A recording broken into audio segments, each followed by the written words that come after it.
وَمِنْهُمْ أُمِّيُّونَ لَا يَعْلَمُونَ الْكِتَابَ إِلَّا أَمَانِيَّ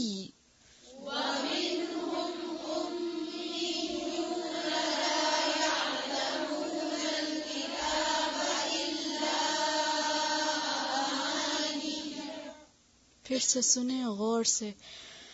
وَمِنْهُمْ أُمِّيُّونَ لَا يَعْلَمُونَ الْكِتَابَ إِلَّا أَمَانِيَّ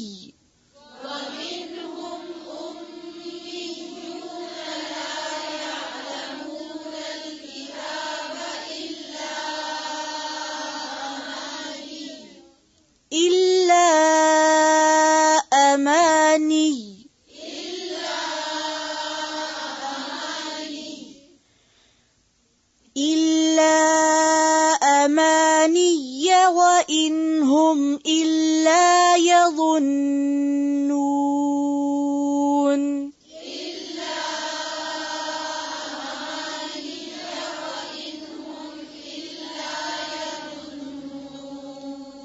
يَظُنُّونَ يَظُنُّونَ وَإِنْ هُمْ إِلَّا يَظُنُّونَ.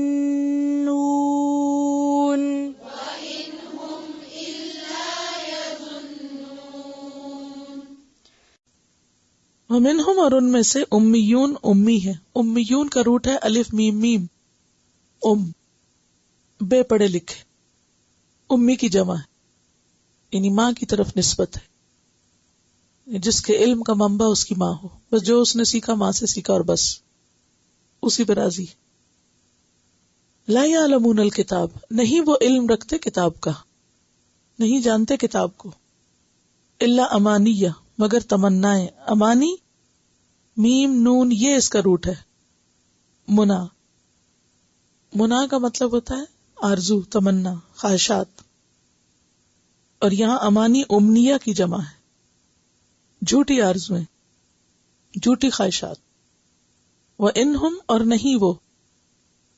ان کا مطلب نہیں ہوتا ہے، تو پھر ان کیوں نہیں کے معنی میں ان کے بعد اللہ آ رہا ہے.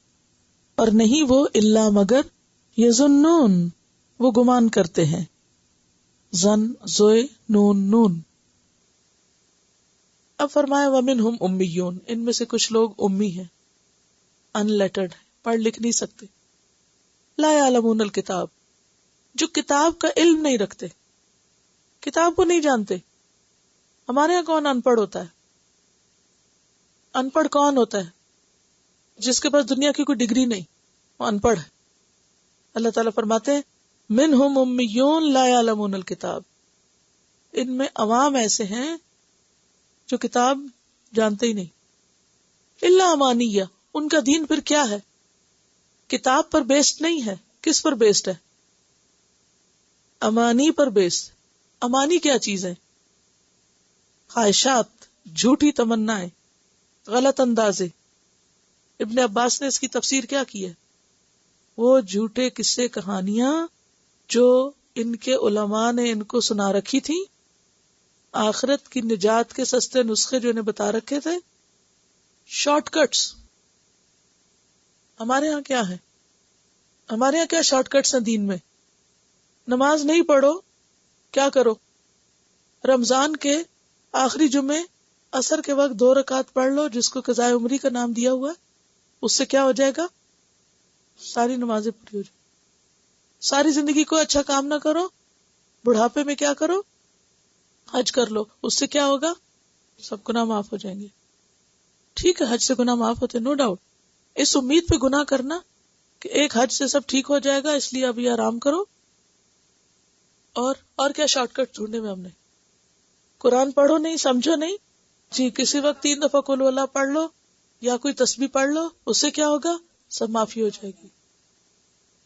اور پورا قرآن نہیں پڑھتے، مخصوص صورتیں پڑھتے ہیں.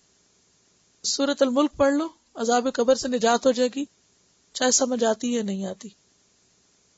کوئی فوت ہو جائے تو کیا کرو؟ 2.5 سپارے پڑھ کے ساتھ دے دو. اس نے خود نہیں بھی پڑھا تب بھی ٹھیک ہے. ایسے ہی کر رہے ہیں نا. ایک شخص ساری زندگی خود قرآن نہیں پڑھتا، جب وہ مر جاتا ہے پھر کیا کرتے ہیں؟ سب پڑھ کے اس کو دے دیتے ہیں. یہ کہاں لکھا ہوا ہے کہ کوئی شخص خود نہ پڑھے قرآن، جب وہ مر جائے تو تم پڑھ کے اس کو دیا کرو؟ یہ من گھڑت باتیں. جی ہاں، بعض لوگ تو قرآن پڑھ کے بھی نہیں دیتے، کہتے ہیں کہ 3 دفعہ قل ہو اللہ پڑھ کے 2 سپاروں کا ثواب لے لو. 40ویں کے دن لوگ وہ اعلان کرتے ہیں کہ اتنے قرآن ہو گئے، بعض اوقات ہزاروں سینکڑوں میں تعداد بتاتے ہیں. تو اب ہر ایک نے 3 دفعہ سارے رشتہ داروں نے پڑھی قل ہو اللہ اور ایک ایک قرآن دے دیا. بعض اوقات خرید و فروخت بھی ہوتی ہے کہ اتنے پیسے دے دو اور ہم جو اپنے پڑھ کے رکھا ہوا وہ آپ کو دے دیں گے. اور وہ کیا ہوتا ہے، جتنے بچے مدرسے سے پڑھ کے جاتے ہیں ان سب کا وہ رکھ لیتے ہیں پڑھا ہوا. ایک لمبی لسٹ ہے ان خود ساختہ کہانیوں کی. یہ کہہ رہی ہے کہ انہوں نے داتا دربار پہ لوگوں کو دیکھا کہ بیٹھ کے تسبیحیں پڑھتے رہتے ہیں، اور جو لوگ باہر سے کوئی آتے ہیں ان کے پاس اتنا ٹائم تو نہیں ہوتا کہ بیٹھ کے خود پڑھیں. وہ کہتے ہیں یہ اتنے پیسے لے لو، جو پڑھی ہوئی تسبیحیں وہ مجھے دے دو، قصہ ختم. جی اس میں آپ دیکھیں نا آٹومیٹیکلی خرید و فروخت بھی ساتھ شامل ہو جاتی ہے. پھر یہ اس قسم کی باتیں. اب آپ دیکھیے ابن عباس کہتے ہیں کہ امانی سے مراد کیا ہے؟ من گھڑت جھوٹے قصے جس کو انہوں نے اپنے علماء سے سنا اور پھر آنکھیں بند کر کے اس کے پیچھے چل پڑے، نہ سوچا نہ سمجھا. وَإِنْهُمْ إِلَّا يَظُنُّونَ، اور وہ سب کیا کر رہے ہیں؟ گمان پہ چل رہے ہیں. اللہ تعالیٰ فرماتے لا یعلمون الکتاب، کتاب کا علم نہیں رکھتے، پڑھتے نہیں ہیں. آج ہماری اکثریت بھی علم نہیں رکھتی کتاب کا، پڑھنے کو ایک فارغ لوگوں کا کام سمجھتے ہیں. وَإِنْهُمْ إِلَّا يَظُنُّونَ، اور وہ سب گمان پہ چل رہے ہیں.